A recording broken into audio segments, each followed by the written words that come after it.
Kahit nga walang tigil yung pag-ulan dito ay hindi para magpahiga-higa yan. Maglilinis yan dahil yan naman yung gusto nyo, napapagod yan siya.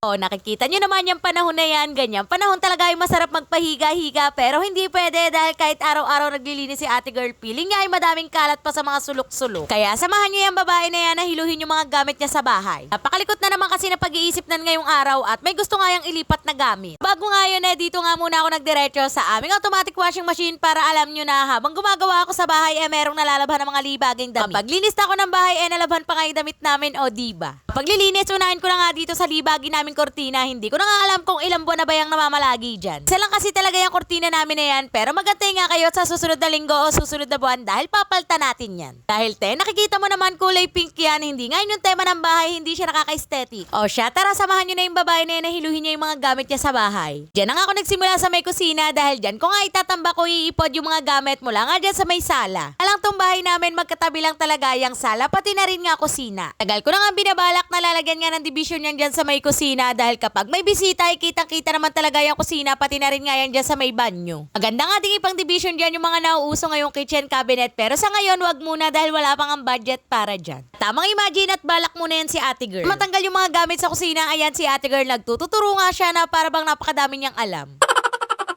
Ang dami ko nga na-imagine dyan at napakadami ko talagang balak sa bahay at pag inisa-isa ko yun sa inyo ay naku, aabutin tayo hanggang bukas. Pangalang kalahating araw na paglilinis ko ay pinaikli ko ng 3 minutes para naman di kayo mainip kaya naman panoorin nyo nga yan hanggang matapos. Ayan na nga yung sinasabi ni ate girl na kahit araw-araw siya naglilinis ay pakiramdam niya ay napakadami pa rin talagang kalat at iyan nga yung mga nasa ilalim ng mga sopa. O diba, sobrang daming nakatagong kalat, akala yata nila ay nakikipaglaro ko sa kanila ng taguan.